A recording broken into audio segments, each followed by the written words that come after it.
다윗이 압살롬의 반역 때문에 지금 급하게 예루살렘 성을 빠져나와 도망을 가고 있는 상황입니다.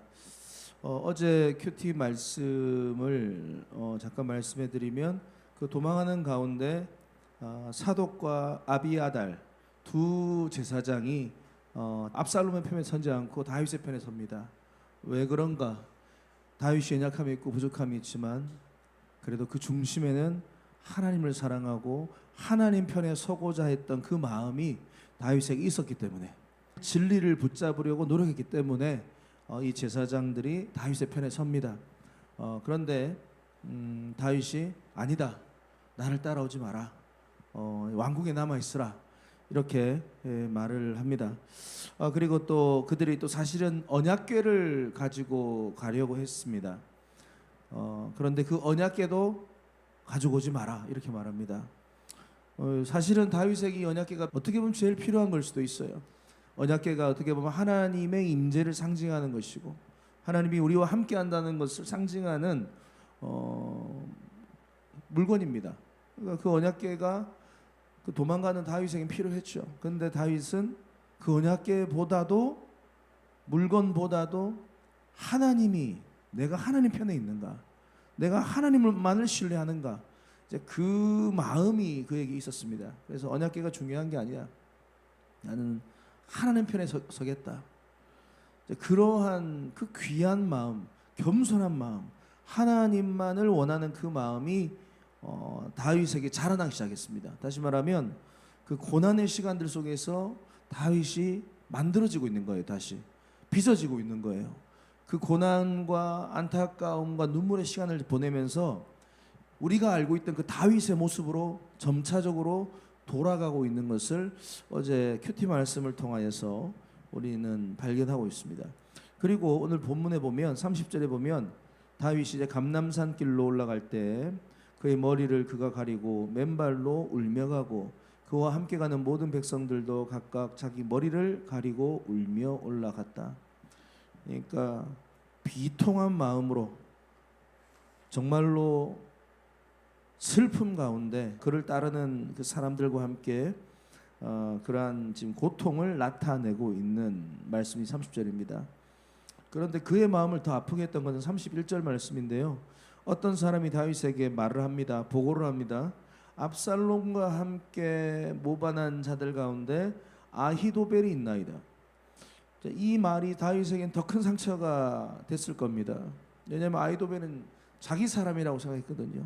자기 편에 선 지략가라고 생각했는데 이제 자기는 어떻게 보면 꺼져간 등불이 되어버리고 뜨는 태양 압살롬에게 붙어버린 겁니다. 그러니까 얼마나 마음이 상했겠습니까? 믿는 도끼에 발등을 찍힌, 어떻게 보면 그런 형국이 된 겁니다. 그런데 여기서 31절 후반부에 보면 다윗이 어떻게 보면 이런 상한 마음과 답답한 심정을 가지고 뭐 하냐면 31절 후반부에 보면 다윗이 이르되 여호와여 오나옵건대 아히도벨의 모략을 어리석게 하옵소서.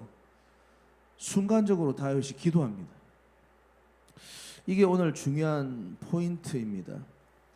우리가 정해놓고 정한 시간에 정한 장소에서 길게 기도하는 거 중요합니다. 당연히 해야 됩니다. 하지만 우리가 급박한 상황에 놓일 때가 많습니다. 급한 상황, 급한 기도가 필요할 때가 분명히 있습니다. 그때 여러분, 그 짧게라도 그 급한 상황 속에서 하나님 앞에 집중적으로 기도하는 것, 여러분 이것이 우리의 영성이 돼야 될 줄 믿습니다. 그렇게 짧은 순간적으로 찰나에 기도하는 그 다윗의 기도 때문에 하나님이 그 위기 상황을 바꾸어 가시는 놀라운 순간이 된 겁니다. 왜냐하면 그 이후에 32절에 아렉 사람 후세라는 사람을 하나님께서 예비해 놓으셨거든요. 그 아렉 사람 후색이 다윗에게 와서 다윗 편에 서게 됩니다. 이 사람이 나중에 이방 사람이거든요. 이 아히도벨의 그 계략을 미리 캐치를 하게 됐고, 이 후세로 말미암아, 그리고 이 전쟁을 뒤집는 시발점 역할을 하는 사람이 후세입니다. 그러니까 이 다윗의 상함 속에서 하나님 앞에 은혜를 구하는 기도, 도움을 구하는 기도, 피할 길을 달라고 하는 이 기도가 오늘 저와 여러분들의 기도가 되어야 될 줄을 믿습니다. 저도 목회자로서 그런 기도들을 할 때가 참 많습니다. 순간적으로 필요할 때가 분명히 있어요. 위기가 있을 때가 있어요. 뭔가 길이 안 보일 때가 있어요. 그때 하나님 앞에 짧게 기도하는 거예요. 하나님 은혜를 주세요. 하나님 피할 길을 내주세요. 하나님 돕는 자를 만나게 해주세요. 하나님 어떻게 해야 됩니까? 은혜 주세요. 자녀들을 위해서도 그렇게 우리가 기도할 수 있습니다. 또 복음을 전하다가 불신자를 위해서 순간적으로 기도할 수 있습니다. 하나님은 그 짧은 기도에 응답하시는 하나님이십니다. 그래서요, 이 다윗이 영성이 회복되고 있는 거예요. 지금 기도하는 다윗으로 이 피난길 가운데 다윗이 만들어지고 있어요. 창세기에도 이런 기도가 나오죠. 아브라함의 미션을 받은 엘리에셀 종, 그 이삭의 와이프를 찾으려고 먼 길을 보냈지 자기 고향으로 보냈지 않습니까?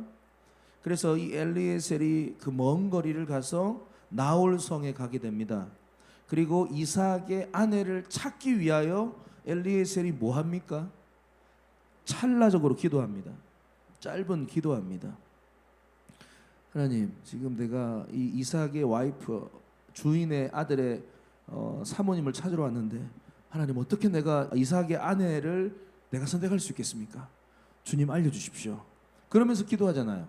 그러면서 내가 물을 요청할 텐데 나에게 흔쾌히 물을 떠주고, 두 번째 또 내가 말도 안 했는데 내가 데리고 온 낙타들에게도 물 줄 수 있는 그 여자를 주시면 내가 하나님이 예비한 여자를 확신하겠습니다. 찰나적으로 그렇게 기도하는데 본문에 그 성경에 보면 기도를 마치기도 전에 이런 표현이 있습니다. 말을 마치기도 전에 그 리브가를 만납니다.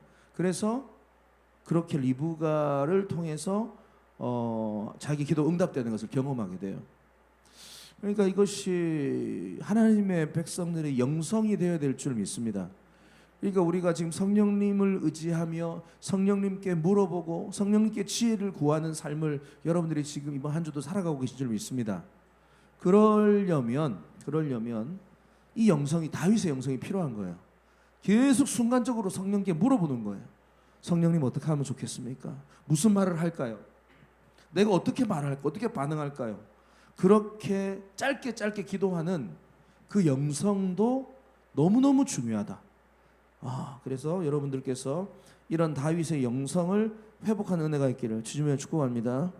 하나 더 말씀해 드리면, 그래서 후세가 다윗의 편에 서게 됩니다. 근데 34절에 보면 다윗을 따라가려고 하니까 후세에게 이렇게 말합니다. 네가 만일 나와 함께 나아가면 내게 누를 끼칠 것이다. 그렇게 하지 말고 후세야, 34절에 보면 네가 만일 성읍으로 돌아가서 압살롬에게 말하기를 왕이여 내가 왕의 종이니이다 이렇게 말하라. 그러니까 한마디로 말하면 지금 거짓말하라 이 말입니다. 전에는 내가 왕의 아버지의 다윗의 종이었는데 이제는 내가 왕의 종이니이다 하면 네가 나를 위하여 아히도벨의 모략을 패하게 하리라. 그러니까 지금 다윗은 그가 영적으로 회복되니까 지금 기도 가운데 확신이 이제 생긴 겁니다.